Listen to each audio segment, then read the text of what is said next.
Pour terminer cette partie concernant comment expliquer le vote et sa volatilité, nous allons nous intéresser à la volatilité électorale. La science politique a longtemps été frappée par la stabilité du vote et par les régularités sur le plan statistique qui permettaient de dégager les aspects collectifs du vote, du type les patrons votent à droite, les ouvriers votent à gauche, les femmes sont plus réticentes à voter pour les extrêmes que les hommes, les salariés du privé votent plus à droite que les salariés du public, etc. etc. Aujourd'hui, alors que le vote devient plus instable, la science politique s'interroge justement sur les causes de sa volatilité. On peut définir la volatilité comme étant le changement de comportement électoral entre deux élections. Tantôt on vote, tantôt on s'abstient, ou alors on peut également changer de parti politique, de candidat entre deux élections. Ce premier document montre la proximité partisane en France et son évolution depuis 2008. Il permet de lire et de comparer des pourcentages d'électeurs qui déclarent leur proximité partisane en se situant sur le clivage gauche-droite.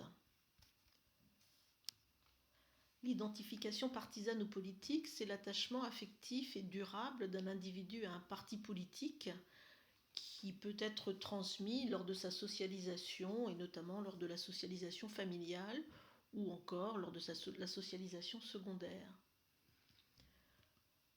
En France, entre 2008 et 2016, la part des électeurs qui déclarent avoir une proximité partisane a très fortement augmenté, puisqu'elle a presque triplé, passant de 12% en 2008 à 35% des électeurs en 2016. Comment expliquer ce déclin de l'identification politique ? Il y a plusieurs raisons à cela, on va en évoquer quelques-unes. Tout d'abord, on peut évoquer l'effondrement et l'éclatement de l'électorat des partis de gauche, l'effondrement du Parti communiste français par exemple, qui correspond aussi au déclin de la classe ouvrière et à l'érosion du syndicalisme en France. On peut évoquer aussi la montée du vote d'extrême droite et le rejet des partis traditionnels. Un moindre intérêt également pour la politique, une moindre opposition entre les programmes des partis de gauche et de droite. Et on peut évoquer enfin les enjeux des élections qui traversent le clivage gauche-droite. Lors des dernières élections, les questions relatives à la mondialisation ou encore à l'immigration, à l'Union européenne, ont fait l'objet de débats souvent très animés entre les candidats. Pour terminer, le dernier document va nous permettre d'étudier, d'aborder le vote intermittent. Qu'est-ce que le vote intermittent ? C'est le fait de ne pas voter systématiquement à tous les scrutins, c'est-à-dire qu'on observe de plus en plus une alternance entre vote et abstention lors des élections. Ainsi, en 2017, on s'aperçoit que 13% des électeurs inscrits sur les listes électorales et résidant en France métropolitaine ne votent à aucun tour, tandis que 35% votent à tous les tours, c'est-à-dire que c'était un vote systématique aux élections présidentielles et législatives pour les deux élections qui ont eu lieu en 2017. Et enfin, 52%, donc un peu plus de la moitié, votent, mais pas à tous les tours. C'est ce qu'on appelle le vote intermittent. Autrement dit, 52% des électeurs inscrits votent par intermittence, 13% s'abstiennent à chaque élection et 35% votent systématiquement à tous les tours des élections présidentielles et législatives. On peut donner comme titre à ce document « Progression du vote intermittent ». C'est mieux que « Évolution du vote intermittent », autant donner tout de suite le sens de l'évolution. Quelles sont les explications de la volatilité électorale ? La volatilité électorale, on l'a définie au début de cette activité, de cette partie B. Je rappelle que c'est le changement dans le comportement électoral entre deux élections.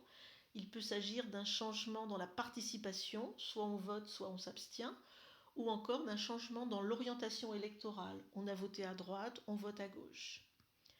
Quelles sont les explications de cette volatilité électorale ? Alors plusieurs facteurs pour expliquer ces changements. On peut rappeler l'affaiblissement de l'identification partisane, on ne se sent ni de droite ni de gauche.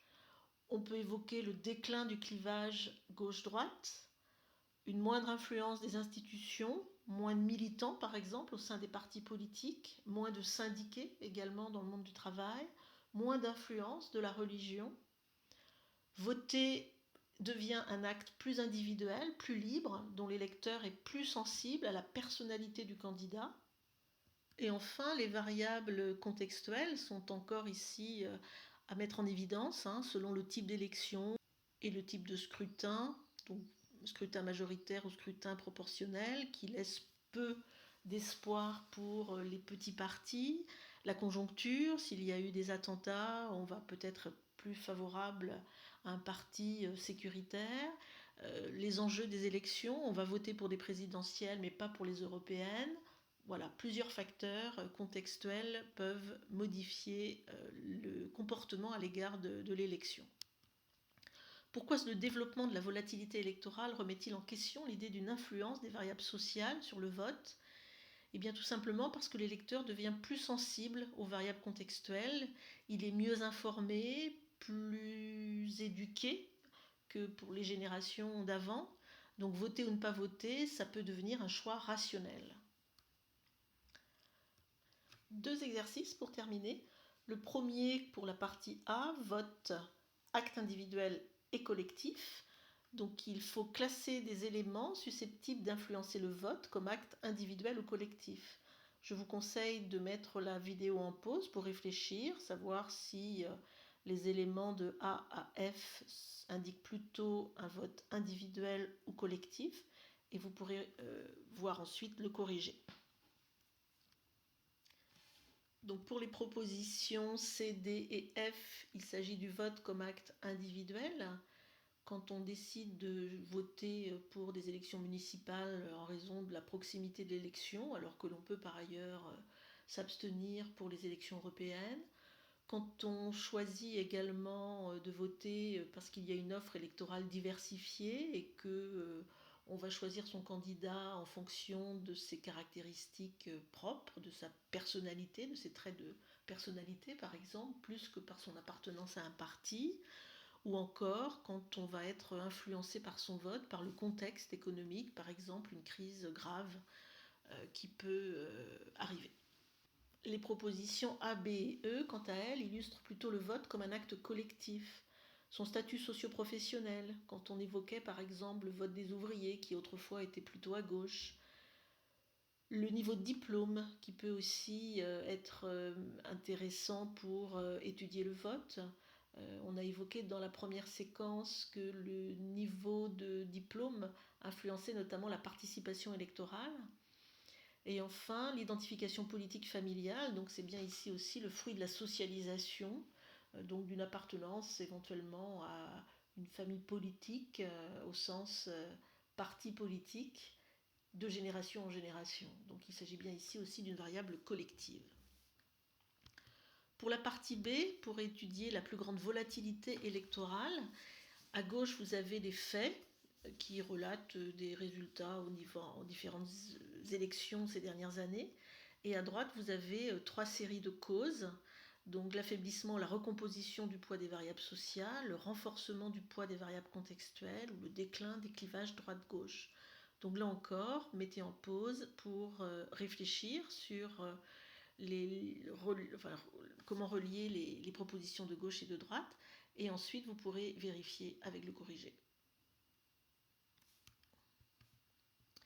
Donc, lors des élections régionales de 2015, 8% des électeurs ont expliqué avoir changé leur vote en raison des attentats, et notamment de l'attentat du 13 novembre.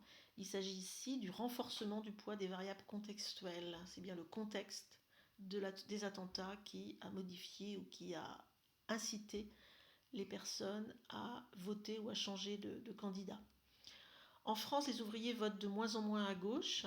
Donc ici, on peut évoquer l'affaiblissement du poids justement de cette variable sociale, et on peut évoquer également le déclin du clivage droite-gauche.